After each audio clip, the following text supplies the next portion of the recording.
Shalom, perkenalkan nama saya Abednego Arianto STA. Saya adalah seorang guru pendidikan agama Kristen dan budi pekerti di sebuah sekolah dasar negeri Pengkol, Sidokarto, Godean, Kabupaten Sleman, Yogyakarta. Sekaligus saya adalah mahasiswa PPG Dalja Batch 3 tahun 2025 dengan nomor induk mahasiswa 15201040404001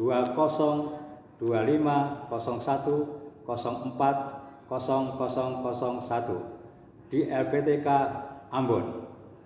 Hari ini saya akan mempersembahkan video pembelajaran uji kinerja yang saya ambil dari kelas 4 dengan tema mengasihi diri sendiri dan mengasihi sesama. Selamat menyaksikan video pembelajaran ini. Tuhan Yesus memberkati. Baik, selamat siang anak-anak. Selamat siang Pak Abed. Tuhan memberkati. Haleluya, puji Tuhan. Sudah siap belajar? Sudah. Oke, baik ya. Jadi adik-adik atau anak-anak, mari kita akan menggunakan waktu ini dengan baik untuk kita belajar firman Tuhan. Doa pembukaan. Yuk, teman-teman, mari kita berdoa. Kita akan mulaikan pelajaran hari ini. Silakan.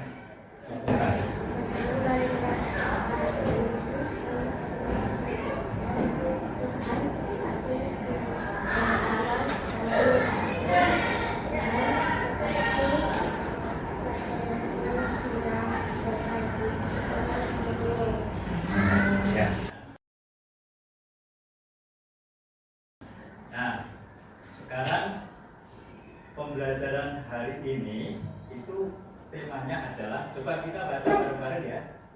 1, 2, 3. Aku mengasihi diri sendiri dan sesama. Nah, kedua tadi, hari ini kita akan belajar tentang aku mengasihi diri sendiri dan sesama. Nah, adik-adik, maksud kita ini belajar tema ini adalah pertama, supaya anak-anak itu bisa mengerti, memahami tentang kasih. Kasih itu penting. Jadi adik-adik atau anak-anak harus bisa mengerti dan memahami kasih. Kenapa? Sebab Yesus itu kan mengajarkan tentang kasih. Jadi harus bisa mengerti, memahami itu kasih. Itu yang pertama. Lalu kemudian tentunya dalam pembelajaran ini anak-anak juga bisa mempraktekkan kasih itu. Ya, mempraktekkan kasih itu dalam kehidupan sehari-hari, baik di lingkungan sekolah, di lingkungan keluarga maupun juga di lingkungan masyarakat. Harus dipraktekkan kasih itu supaya Tuhan kita itu dipermuliakan. Tapi kalau kita ini orang Kristen tidak mempraktekkan kasih, Tuhan tidak dipermuliakan, malah justru dipermalukan. Nah, maka kita belajar tentang bagaimana kita harus mengasihi dan baik diri sendiri maupun juga mengasihi sesama kita. Tentu juga kita belajar mengasihi ya. Di luar itu kita juga harus belajar mengasihi alam lingkungan, itu juga penting ya. Tapi kita hanya fokus nanti pada bagaimana kita mempraktekkan kasih itu kepada diri sendiri dan kepada sesama. Nah, sekarang kita akan memulai ini. Kita akan coba, kita mau awali dengan memuji Tuhan supaya kalian itu semangat memuji Tuhan ya. Yuk kita bangkit berdiri sama-sama. Terus kita nyanyikan ini dengan suara yang dikeluarkan. Oke, 1, 2, 3.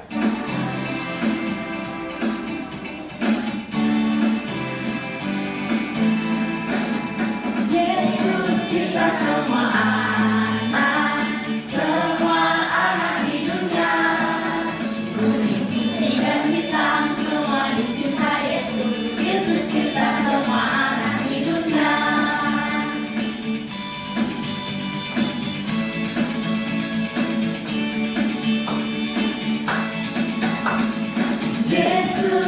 semua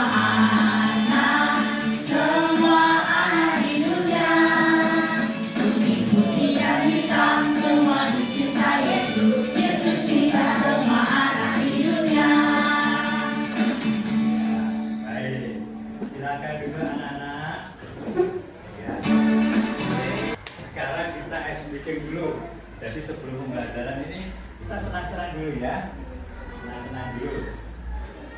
Nah, SBK-nya itu tentang Yesus berkata. Itu clue-nya ya. Clue. Sekarang sudah ngerti ya perintahnya ya. Pokoknya clue-nya kalau ada kalimat Yesus berkata, langsung kerjakan. Kalau tidak ada kalimat Yesus berkata kalau bersama.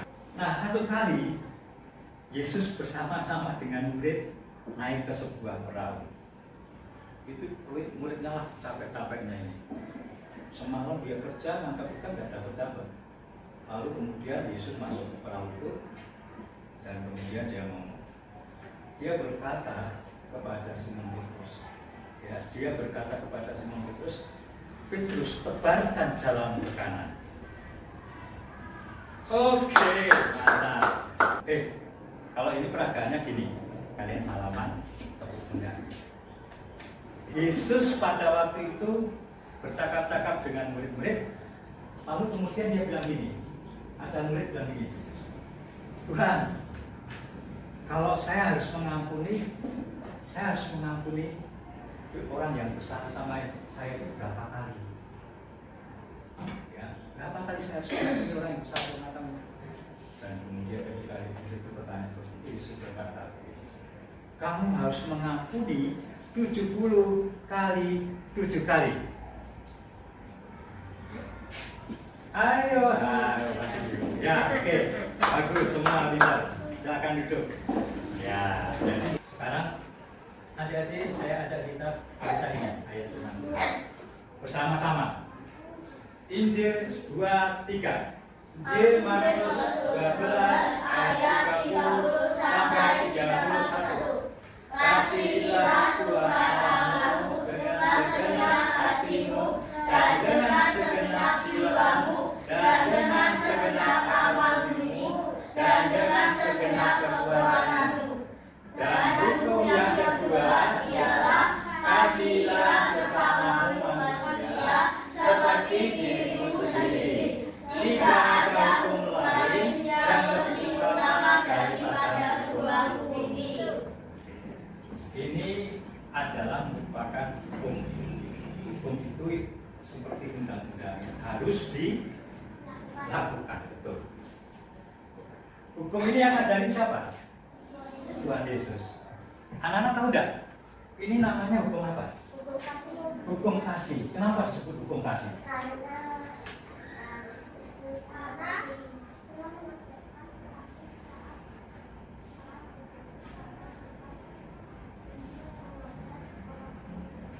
iya, karena dalam hukum itu Tuhan mengajarkan tentang kasih. Kasih Tuhan itu harus dengan segenap hati dengan semua. Lalu yang kedua, hukum yang kedua hanya dua hukum ya, hanya dua butir ya. Hukum kasih itu hanya terdiri dari dua butir. Hukum yang kedua itu adalah kasihlah sesamamu manusia seperti dirimu sendiri.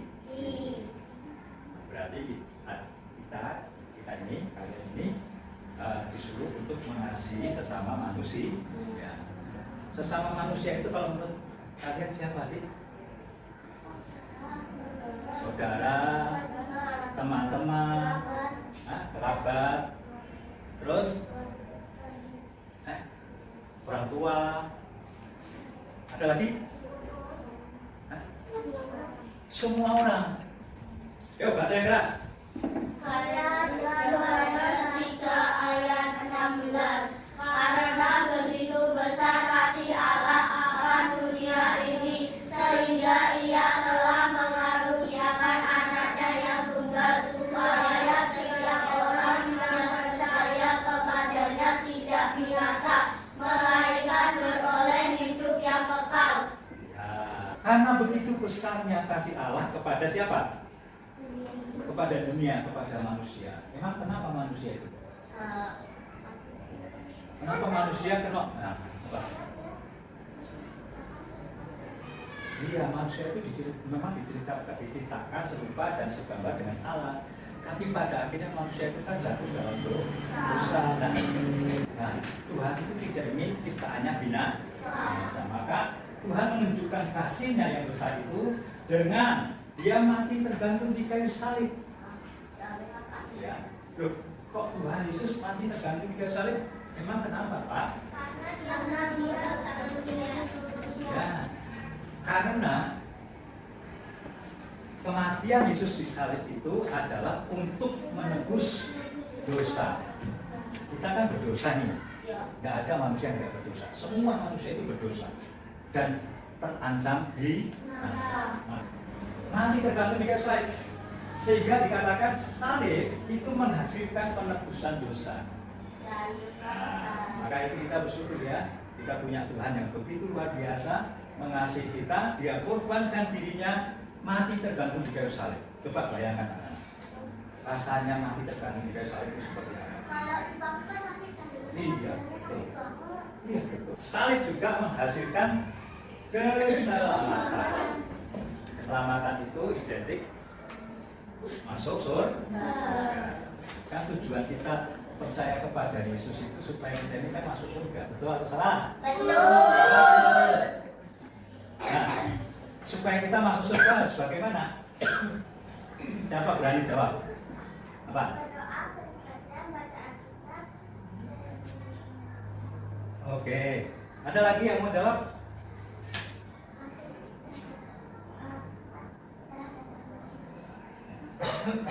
Patuh terhadap orang lain. Ada lagi yang mau jawab? Untuk kita bisa selamat gimana? Mengasihi Tuhan. Mengasihi Tuhan. Apa? Berbuat baik. Taat kepada Tuhan. Hah? Melayani Tuhan. Oh, bagus-bagus namanya. Betul. Ya. Jadi kalau kita mau selamat, pertama kita mesti harus percaya kepada Tuhan Yesus sebagai siapa? Sebagai Tuhan dan Juru Selamat. Respon manusia yaitu dengan memenuhi panggilan Tuhan. Itu bentuk ketaatannya. Yang namanya taat itu berarti dia harus merespon, memberikan respon. Responnya kepada siapa? Tuhan. Yaitu memenuhi panggilan Tuhan. 1, 2, 3. Efesus 2 ayat 8 sampai 10. Sebab karena kasih karunia kamu diselamatkan oleh iman itu bukan hasil usahamu, tetapi pemberian Allah. Itu bukan hasil pekerjaanmu. Jangan ada orang yang memegahkan diri, karena kita ini buatan Allah, diciptakan dalam Kristus Yesus untuk melakukan pekerjaan baik yang dipersiapkan Allah sebelum Ia mau supaya kita hidup di dalamnya. Ya, baik, karena kita ini sudah ditebus dosanya, diampuni, maka kita mesti harus berbuat baik, harus, tidak boleh tidak. Nah, sekarang bagian yang terakhir, ya, karena kita ini buatan Allah, jadi kalian dan saya ini diciptakan oleh Tuhan, diciptakan dalam Kristus Yesus untuk, yaitu apa? Melakukan pekerjaan yang baik yang dipersiapkan Allah sebelumnya, Dia mau supaya kita hidup di dalamnya. Jadi kalian ini diciptakan Tuhan supaya kalian bisa berbuat sesuatu yang baik. Nah, sekarang berbuat baiknya pertama mesti harus kepada diri sendiri. Mengasihi diri. Ya, mengasihi diri sendiri. Sebelum mengasihi orang lain. Pengertian kasih. Kasih itu adalah tindakan kebaikan yang dilakukan kepada orang lain tanpa mengharapkan imbalan. Jadi kalau berbuat baik sama seseorang itu jangan mengharapkan imbalan. Nanti berbuat baiknya itu menjadi sia-sia karena diembel-embeli dengan mengharapkan imbalan. Kedua, kasih harus dilakukan dengan ketulusan, ikhlas. tulus. Walaupun ketika kalian berbuat kasih itu harus berkorban, nggak apa-apa. Ya, yang namanya tulus ya sudah ikhlas. Kasih tidak memandang ras, suku, agama, dan status sosial. Kalau anak-anak mau mengasihi orang, jangan lihat, kamu sukunya apa? Oh, saya orang Batak. Oh, maaf, kalau orang Batak saya tidak bisa mengasihi. Bukan begitu. Kamu agamanya apa? Agamaku Islam. Kalau begitu sorry ya, aku tidak bisa mengasihi karena kita beda agama. Kasih itu tidak memandang ras, suku, agama, dan status sosial. Status sosial itu maksudnya gimana? Ayo. Status sosial itu gini. Aku mau berteman sama kamu, tapi kamu punya mobil enggak? Terus punya rumah bagus enggak? Saya enggak punya mobil dan rumah bagus. Aku enggak mau berteman. Itu membedakan status sosial. Ya, dia senang. Jangan melihat dia kaya ataupun dia miskin. Kita tidak boleh membedakan itu ya. Jadi mau dia kaya, mau dia miskin, mau dia orang yang tidak punya, kita harus mengasihi dengan kasih yang tulus. Sama ya, padahal kita juga perlu mengasihi diri sendiri loh. Nah, Devon ya, Devon, kamu kalau ke sekolah suka mandi enggak? Mau berangkat sekolah, mandi gosok gigi, mau rasa kenapa? Ya toh, kalau kita mau berangkat ke sekolah aja kita pakai sabunan biar bersih, biar wangi. Itu adalah tindakan mengasihi diri sendiri. Merawat tubuh, memelihara tubuh, menjaga kesehatan itu adalah tindakan mengasihi diri sendiri.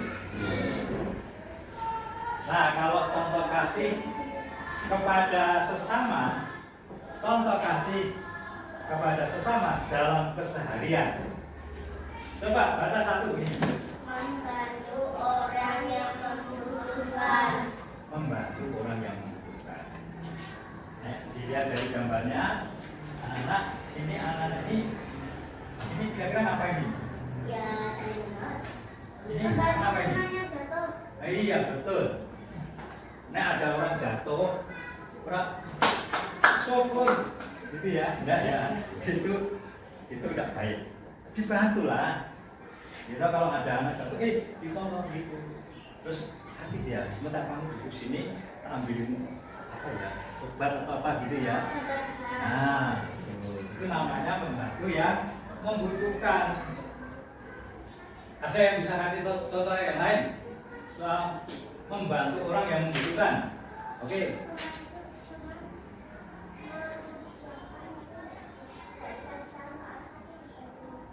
Oh, pintar banget. Betul ya? Betul ya? Membantu teman mengerjakan soal gitu ya, tapi tidak dibantu kasih jawabnya, enggak, cuma dibantu caranya misalnya atau ya panas, hanya sekedar dibantu itu sudah termasuk baik ya. Ya, ini bagus. Ya, jadi menolong orang lain yang membutuhkan itu seperti tadi, kalau ada orang yang dinakali, jangan terus didatangi, nggak boleh gitu dong, nggak boleh gitu, ya itu nggak boleh, nggak baik. Jadi itu termasuk perbuatan membantu orang lain. 2, 3. Berkata-kata baik kepada orang lain. Nah, yang terakhir nih, Memaafkan kesalahan orang. memaafkan kesalahan orang. Anak-anak, setiap orang itu pasti pernah punya salah. Siapa di sini yang nggak pernah punya salah? Coba angkat tangan tinggi. Nggak ada yang berani angkat tangan? Yang nggak pernah berbuat salah. Berarti semuanya pernah berbuat salah. Nek kita ini berbuat salah, kita harus apa? Minta maaf. Tapi kalau orang lain salah sama kita terus orang itu datang minta maaf, kita harus bagaimana? Maafkan. Jadi anak-anak, memaafkan itu kadang jauh lebih tidak besar. Karena apa? Karena orang yang memaafkan itu dalam posisi tidak berbuat salah. Tapi kalau minta maaf itu kadang menjadi sulit. Sebab apa? Kalau misalnya bapak ini yang salah, bapak datang, saya minta, aku minta maaf ya. Berarti secara tidak langsung bapak mengakui kesalahannya bapak. Nah, di sinilah masalahnya. Orang seringkali tidak mau dan tidak berani mengakui kesalahannya, sehingga untuk minta maaf pun sulit. Padahal kita juga harus diajarkan memaafkan ataupun minta maaf. Ya. Nah, sekarang kita lihat videonya. Ini perhatikan baik-baik ya videonya ya.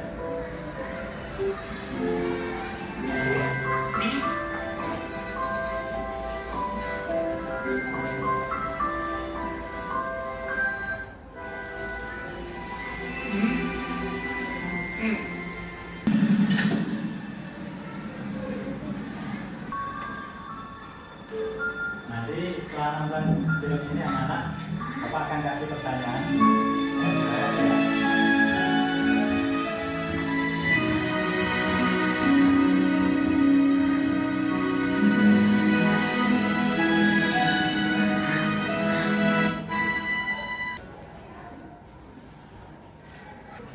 Oke.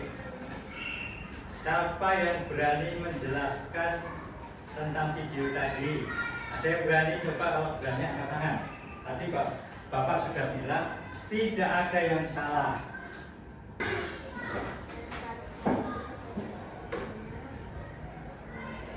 Terus, dan betul ya, bagus. Tepuk tangan dulu. Ada yang mau nambah ceritanya? Mau? Oke. Nah, jadi yang keras.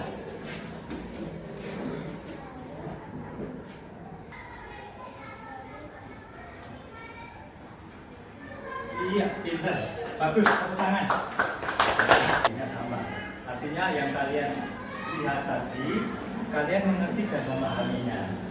Narasinya, ceritanya kalian mengerti dan memahami. Bahwa seorang perempuan tadi ketika dia gambar lukis hati, teman-temannya suka pada dia, ngejek apa itu gambaran apa kayak gitu aja kok kan. Terus dia pulang dengan hati yang hancur pada hati. Makanya tadi ada letak-letak gitu kan di wajahnya. Nah, terus sampai di rumah dia ingin perlihatkan itu hasil karyanya dia kepada orang tuanya, tapi orang tuanya abai, tidak peduli gitu loh. Tambah semakin rusak lagi, letak-letaknya semakin tambah banyak. Terus dia pergi, dia lihat ada kado, dia ingin punya kado itu, tapi diusir sama yang penjual kado, tambah rusak lagi. Artinya sudah satu karuan itu ya. Lalu kemudian dia ketemu dengan orang yang mendarat motor tadi, itu gambaran Tuhan Yesus yang memberi kado, di dalamnya ada hati. Ketika dia pegang hati itu, terus terjadi sesuatu ya, dimana anak gadis tadi seperti dipilihkan Tuhan untuk tidak membenci sesamanya. Teman-teman di sekolahnya yang kemarin ngecek-ngecek dia, didatangi, dipeluk semua. Ya, itu contoh yang nyata bagaimana kita mesti harus mengasihi sesama kita. Kadang ada orang yang menyakiti kita, tapi bagian kita ini adalah mengasihi orang tersebut. Nah,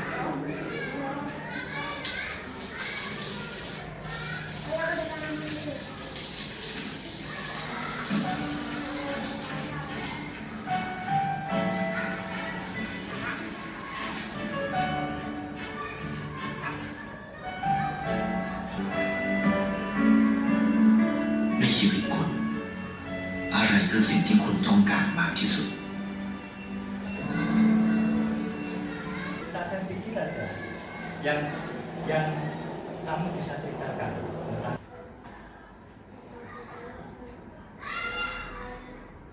Oke, Bagus, tepuk tangan dulu.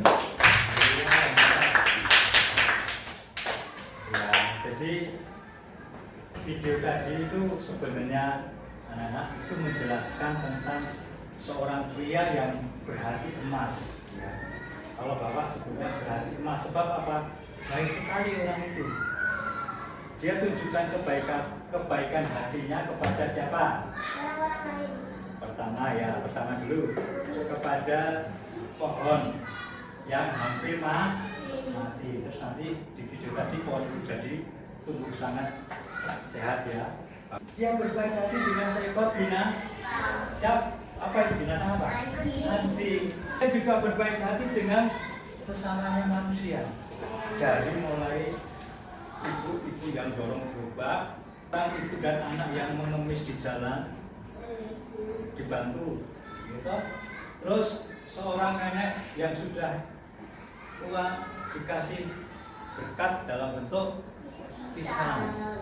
Ada lagi seorang wanita yang naik bis berdiri, dia ngalah, Mbak, duduk sini saja, biar aku yang berdiri. Nah itu perbuatan baik, perlu dicontoh.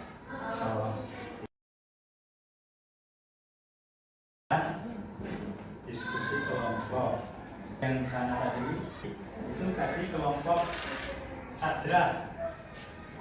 Ini kelompok 2, 1, 2, 3 ini kelompok mesa. Yang ini 1, 2, 3 kelompok mesa. Ini 1, 2, 3 kelompok abet. Berikan 2 contoh masing-masing. 2 contoh bagaimana upaya kalian dalam mempraktekkan kasih terhadap diri sendiri dan juga kasih kepada sesama. Oke, kami dari kelompok sadra. Kami dari kelompok sadra ingin menyampaikan hasil diskusi kami tentang tindak terhadap diri sendiri. Oke, lalu taat beribadah. Anak-anak berfungsi. Ya, ya, oke. Untuk mengasihi sesama. Kita membeda-bedakan orang lain. Oke, tepuk tangan dulu. Kami dari kelompok mesa. Iya, butuh makan dan tidur. Betul atau salah? Betul. Sekarang yang mengasihi sesama.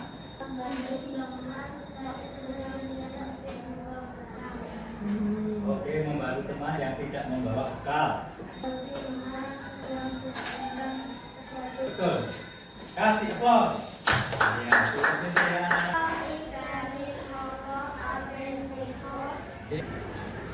Makan dan mandi. Oke, sama loh. Kok bisa sama ya? Enggak. Enggak ya. Makan dan mandi.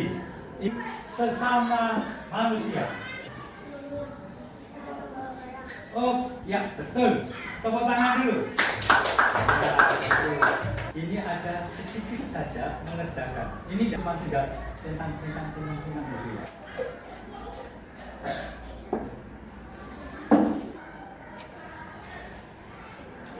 Kalau oke, 1 menit lagi ya. Mantap bagus. Terima kasih ya. Terima kasih. Acara kita kan di sini. Nah, dari apa yang Bapak sampaikan tadi, anak-anak kita diajarkan untuk kita paham tentang ajaran firman Tuhan, bahwa kita memang harus bisa saling mengasihi satu dengan yang lain. Ya, di dalam pengajaran kita pada saat siang hari ini, kita diajarkan untuk kita juga belajar untuk kita memperhatikan diri sendiri. Ya, jangan kita memperhatikan orang lain, malah justru diri kita tidak diperhatikan. Nah, memperhatikan diri sendiri itu merupakan bagian dari kita berbuat baik terhadap diri sendiri, ya, mengasihi diri sendiri. Oke, begitu ya Nana ya. Sekarang kita kasih aplaus dulu semuanya, tepuk tangan ya.